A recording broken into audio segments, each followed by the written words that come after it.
네, 안녕하십니까. 장기표입니다. 오늘은 1월 25일 월요일입니다. 그런데 전에도 말씀드렸듯이 정말 문재인 정권이 들어서서 이제 4년 가까이 됐는데 정말 이게 나라냐 하는 말이 절로 나오지 않을 수 없습니다. 그건 여러 가지 측면에서 그러하지만 이 고위공직자들의 법의식이 너무나 희박합니다. 법을 완전히 그냥 무시합니다. 오늘 드러난 사건으로만 보면 사건은 두 가지인데 또 이성윤 서울지검장까지 우선 지금 이용구 법무부 차관이라는 사람 이 택시 타고 가다가 술에 취해가지고 집에서 내릴 때 기사한테 욕을 하고 또 이 멱살을 잡는 등 폭행을 가해가지고 지금 이게 문제가 되고 있습니다. 근데 이 정도 되면 이게 처음에는 다 돈 주고 택시기사한테 돈을 주가지고 무마로 하려고 그래가지고 좀 무마되는 듯 했습니다. 그런데 이게 11월 달에 일어난 사건인데 12월 달에 제가 알기로는 조선일보가 이걸 취재를 해가지고 보도를 했다는 말이요. 그때부터 다시 이게 지금 조사가 시작되어 가지고 이게 전부 지금 거의 다 드러나 버렸습니다. 앞으로 더 수사하고 또 어법 조치돼야 되겠지만 예를 들면 폭행한 거는 말하자면 동영상 사진에 의해서 확인이 되어 버렸습니다. 그 블랙박스에 찍혀 있는 동영상 사진에 의해서 확인되었을 뿐만 아니라 이걸 무마했던 이 경찰관이 지금 직위해제된 상태입니다. 이와 관련해서 문제가 보통 많은 게 아닙니다. 이게 담당 경찰관 스스로가 이걸 그냥 무혐의 처리할 수가 있었겠습니까? 아니죠. 그 사람이 바보입니까? 속된 말로 건수 하나 잡았는데 둘 중에 하나죠. 하나는 이용구 씨한테 돈을 받아 묻고 무혐의 처리했던가, 다른 하나는 상부에 보고를 했더니 즉 과장이나 경찰서장한테 보고했더니 그 사람들이 그냥 무혐의 처리하라 해서 둘 중에 하나 아닙니까? 둘 다 엄청난 위법 아닙니까? 근데 제가 말씀드리려고 하는 거는 이 정도 되면 법무부 차관 사퇴해야 됩니다. 사퇴. 그걸 사퇴를 안 하고 있으면 됩니까, 그거? 이 정도 됐는데, 곧 지금 형사사건 되게 생겼는데, 그래서 이와 관련해서 너무 이미 언론에 많이 보도되고 그랬기 때문에, 얼마나 지금 파렴치한가 하는 것만을 제가 지적하려고 합니다. 그런데, 또 이 사람이 그런데요, 이 문재인 대통령의 아주 신임을 돈독하게 받는 사람이라 그러네요. 그래서 윤석열 검찰총장 징계 문제가 대두됐을 때 추미애 장관이 그걸 고발한 사건에 대해서 추미애 장관이 징계위원회 위원장을 할 수 없으니까 법무부 차관이 하게 되어 있습니다. 법무부 차관인 제가 이름은 잊어버렸는데 무슨 차관이 난 도저히 윤석열 검찰총장 징계하는 회의의 징계위원회의 사회를 맡지 못하겠다 해가지고 사표를 내버렸어요. 그랬더니만 기다렸다는 듯이 바로 다음날 이 이용구 씨를 법무부 차관으로 임명했습니다. 그만큼 이 정권의 특히 문재인 대통령의 신임을 받는 사람인데 그러니까 이게 여러 가지 말하면 뒷구멍으로 공작을 해가지고 이 무혐의 되도록 했는데 그러나 이게 지금 다 드러나 버렸습니다. 이제 그래서 이 사퇴를 해야 됩니다. 사퇴 정도가 아니라 이 사람은 지금 사법처리 형사처벌 받게 되어 있습니다. 그것도 특가법에 의해서. 그런데도 지금 안 하고 있고 그 다음에 유시민 씨 문제입니다.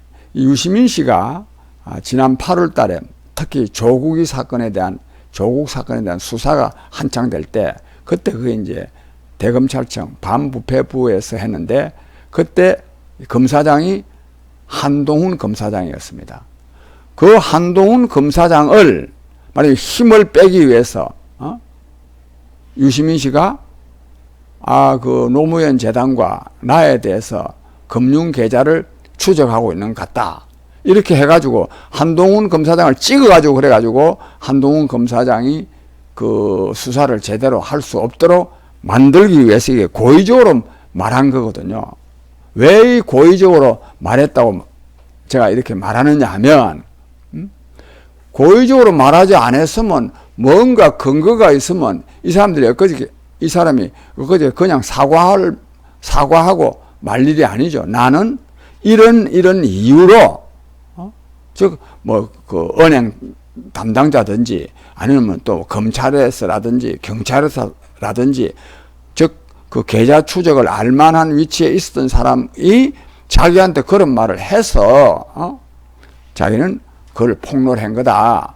이렇게 말했는데 그거 하나도 안 했거든요. 안 했다는 건 뭡니까? 지어냈다는 말 아닙니까? 이 사람이 보통 사람입니까? 이 사람이? 그 사람 신상에 피해가 되는 것을 방지하기 위해서 그랬다 할지 모르지만 그 사람도 고의로 하지 않은다면은 나름대로 해명을 하면 되죠. 이 안 했다는 거는 이 유시민 씨가 자기가 지어낸 겁니다. 국민 여러분. 이 사람이요, 지어내고도 남을 사람입니다. 왜? 그때 완전히 그냥 문재인이 세상 아니었습니까?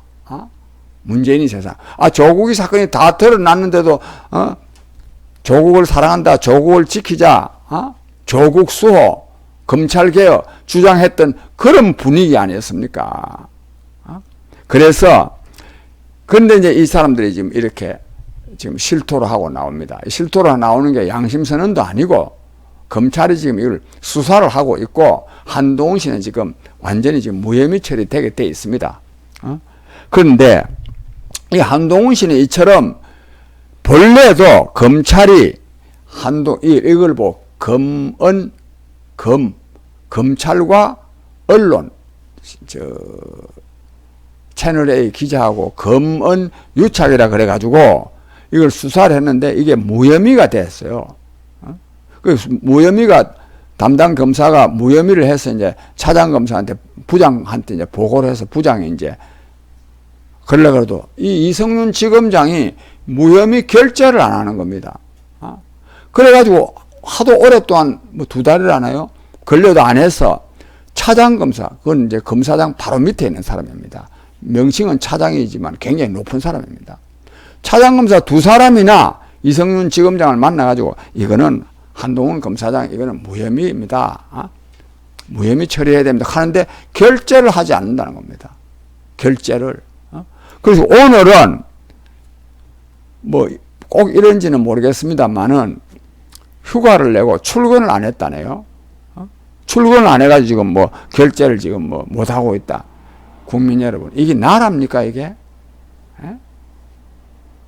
검찰에서 조사를 하고, 수사를 하고, 그리고 지금의 차장검사 2사람이 검사장한테 이는 무혐의입니다. 라고 해도 그걸 결재를 안 하면 또 결재를 안 하는 이유를 명백하게 밝혀야 될 거 아닙니까? 수사가 뭐 때문에 미진하다.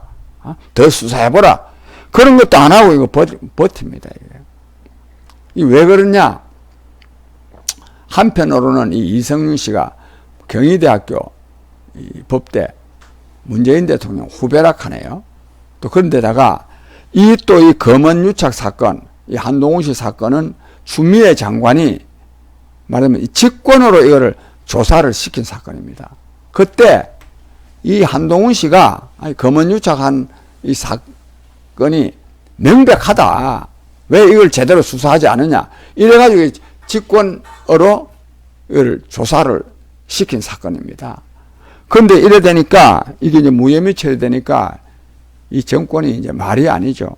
저는 여기서 이런 생각을 하는데요. 국민 여러분, 이 정권이 못할 것이 없는 것처럼 말하면 무소불위의 권력을 휘두르는 것 같지만 이제는 이게 다 밝혀지게 되어 있습니다. 이미 이제 임기도 1년밖에 안 남았습니다. 다 밝혀집니다. 지금 이 이용구 사건도 어떻게 보자면은 술 먹고 술 취해가지고 택시 좀 멱살 잡고 또 그것도 무마하려고 하는 거 있을 수 있는 일이 아니냐, 이렇게 넘겨질 수 있는 사건인데도 이 넘겨지지 않습니다. 이게 유시민씨 건도 마찬가지입니다. 이거는 이미 권력 말기 정상이 드러나고 있는 겁니다. 이제 자꾸만 앞으로 더 가면 갈수록 이 권력자들이 안고 있었던 여러 가지 이 불법 행위, 부패 행위가 다 이게 지금 드러나게 돼 있다. 이런 말씀을 드립니다. 이런데도 불구하고 이게 지금 야당이 국민에게 무슨 희망을 주고 있지 못합니다. 이게 진짜 문제입니다.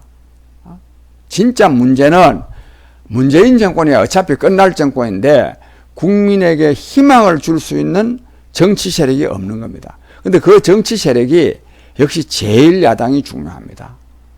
다른 세력이 나서기가 굉장히 어려워요. 이것도 참 문제지만은. 근데 국민의힘 경우에요. 제가 조금 전에 보니까 이 부산 그 시장 보궐선거의 경우에는 한동안 한 열흘 전까지만 하더라도 뭐 무조건 하고 국민의힘 당 후보가 당선된다. 그건 이제 소위 말하자면 영남 정서에다가 또 민주당 쪽에는 또 후보도 제대로도 없고 그러니까 이제 그런 분위기였는데 지금은요, 오늘 여론조사를 보니까 거꾸로 되고 있어요. 부산, 경남, 울산 지역에서 민주당이 31.3%고 국민의힘은 11.4%가 떨어져가지고 28%가 돼 있어요. 이 부산의 보궐선거가 있는 지역에서조차 민주당한테 지금요, 얼마나 밀리고 있죠? 31, 3%네요. 3% 지금 뒤지고 있습니다. 이 제1야당, 이런 정당이 제1야당 하고 있으니까 이 문재인 정권이 지속되고 있는 겁니다. 저는 이와 관련해서 특히 부산 지역과 관련해서 다음 세 가지 원인이 있다고 보는데, 하나는 이 집권 여당이 부산 가덕도 신공항에다가 여러 가지 부산의 이 거대 프로젝트를 막 내놔놓고 있고, 또 이낙연 대표까지 또 거기 가가지고 뭐 2월 달에 특별법을, 가덕도 신공항 건설을 위한 특별법을 제정하겠다 이래서 하니까 부산 사람들이 요즘 살기 좀 어려운데 그래도 집권당이 되는 것이 우리한테 좀 이익이 아니겠나 하는 이런 마음도 들 수가 아마 들어서 그런 게 아닌가 싶습니다. 그런데 이런 때요, 이 야당이 제대로 여기에요 맞대응을 할 수 있어야 안 되겠습니까? 야당은 여기 손 놓고 있습니다. 특히 야당 누가 해야 됩니까? 당 대표가 해야 됩니다. 뭐 주호영 원내대표는 가덕도 신공항에 대해서 반대하는 입장이기 때문에 말이죠. 지역구가 뭐 대구라나요? 대구라서 그래서 부산에 가서 뭐 국민의힘 지지율을 올리기 어려운 사정이 있고, 김종인 위원장이 해야 되는데 이걸 안 합니다. 왜 안 할까요? 바빠서 안 할까요? 제가 볼 때는 국민의힘 당이 후보가 당선돼도 좋고 안 돼도 상관없다. 즉 문재인 정권을 도우려는 마음이 있기 때문에 저는 그런 거다 이렇게 봅니다. 이거 참요 정말 제 얼굴에 침 뱉는 격이고 또 이것도요 굉장한 모함이 될 수 있습니다. 세상에 그런 일이 어떻게 있겠느냐. 당 대표가 자기 당 후보가 당선되는 것을 바라지 않는 사람이 어디 있겠느냐. 더더욱 지금 문재인 정권이 잘 되기를 바란다는 게 그게 도대체 당신 말이 되느냐. 당신이야말로 도란 사람 아니냐. 이렇게 생각할 수 있습니다. 제가 생각해도요 그런 저희 사정을 잘 모르는 사람이 그런 비난을 한다면 그런 비난이 오히려 객관적인 타당성이 저는 있다고 봅니다. 그런데도 제가 왜 이렇게 말하느냐. 지난 1월 5일에 이 KBS 9시 뉴스 시간에 김종인 비대위원장의 인터뷰할 시간이 있어요. 인터뷰. 그 인터뷰 때 서울시장 선거가 문제가 나왔습니다. 이때 얼마나 좋은 기회입니까? 9시 뉴스 시간에. 그러면 정말 서울시장 선거는 당연히 야당인 우리 국민의힘 후보가 될 수 있고 또 돼야 된다. 서울 시민들이 말이죠. 성범죄로 자살한 그 당 후보를 다시 찍겠느냐? 그것뿐입니까? 이제 문재인 정권이 지금 나라를 거들내고 있는데 수도 서울의 시장을 만약에 여당 후보를 당선시킨다면 문재인 정권의 나라를 거들내는 것을 오히려 묵인하는 것 되는데 서울 시민들이 수도 서울 시민들이 어떻게 여당 후보를 찍겠느냐? 또 그것뿐입니까? 본래 이제 여당 민주당에서는 민주당의 귀책 사유로 서울시장이 말하면 9월이 즉 보궐선거를 치르게 됐기 때문에 후보를 안 내야 됩니다. 안 내기로 참 당헌에 정해져 있었어요. 그 당헌을요 불법적으로 고쳐가지고 후보를 냈습니다. 왜 불법이라 그러냐면 당헌 개정을 해야 되는데 그 절차도 거치지 안 하고 당원 투표에 붙였어요. 당원 투표에 붙였는데 당원 투표법상 당원 3분의 1 이상이 참여를 해야 효력이 있는데 3분의 1이 참여를 안 했어요. 이거 정말 누가 이 당헌이 돼가지고 이 다른 법률에 저촉이 되는지 아니면 당 내에서 그 당 안에서만 문제를 처리하는 건지 모르겠는데 어쨌든지 하여튼 당헌에 맞지 않는 방법으로 지금 서울시장 후보를 내고 있습니다. 이런 것을 야당 대표가 지적을 해가지고 이런 상황인데 어떻게 서울 시민들이 민주당 후보를 찍겠느냐 이래 좀 선거운동을 좀 해야 되는 거 아닙니까? 하나도 안 합니다. 저는 이거를 보면서 야 이분이 정말로 이저 국민의힘 후보가 당선되기를 바라는 사람이냐 아니냐 저 의심을 하지 않을 수가 없었어요. 그것밖에 뭐 딴 이유도 있지만은 국민 여러분, 제가요 저는 이제 국민의힘 당 당원인데 지금 김해 시을 당협위원장을 맡고 있는데 이 당협위원장을 맡고 있는 사람이 이런 말 하기는 정말 부끄럽고 자괴감이 듭니다. 그런데 제가 이런 상황을 좀 극복하기 위해서 나름대로 노력을 했는데 이 노력이 잘 안 됩니다. 안 되는 거는 근본적으로는 제가 능력이 부족한 탓도 있지만은 저에게 힘을 실어주지 않는 면도 있습니다. 저는 사실 진짜 민주주의자로서 모든 힘의 원천은 국민들에게 있다고 보는 사람입니다. 국민들로부터 그 힘이 나와야 됩니다. 이거는 탓하려고 하는 것이 아니라 탓하려고 하는 것이 아니라 저는 철학이 그렇습니다. 국민의 뜻이 중요하다. 저는 그래서 우리 헌법 제1조 2항에 있는 모든 권력은 주권은 대한민국의 주권은 국민에게 있고 모든 권력은 국민으로부터 나온다. 이걸 믿는 사람입니다. 또 그래야 됩니다. 그래야 또 민주주의자가 될 수가 있습니다. 아무쪼록 국민 여러분 이런 상황에 지금 처했습니다. 이러다가 보니까 이 정권이 코로나19를 가지고 계속 지금 이용하는데 특히 서울시장 선거를 앞두고 이 재난지원금 가지고 또 이거 지금 매표 행위를 지금 하고 있습니다. 매표 행위. 가덕도 신공에 대해서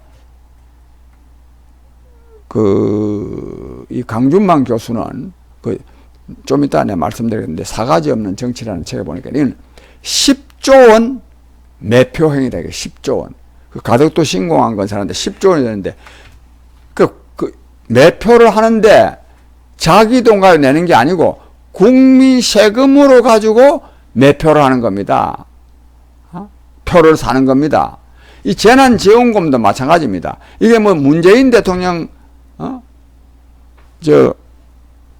돈입니까? 이낙연 대표 돈입니까?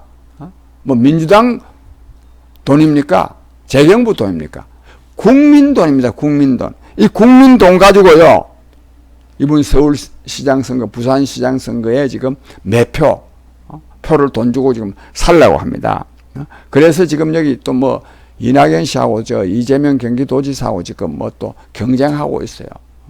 이낙연 지사는 계속 말입니다. 보편적 직업, 전 국민에게 똑같이 지원해야 된다. 또 얼마 전에는 또 뭐 또 조금 바꾸었습니다만은 이렇게 지금 국민 여러분 이 재난지원금 가지고도 선거에 지금 이용하고 있는데 여기에 우리가 국민이 이용당하면 되겠습니까?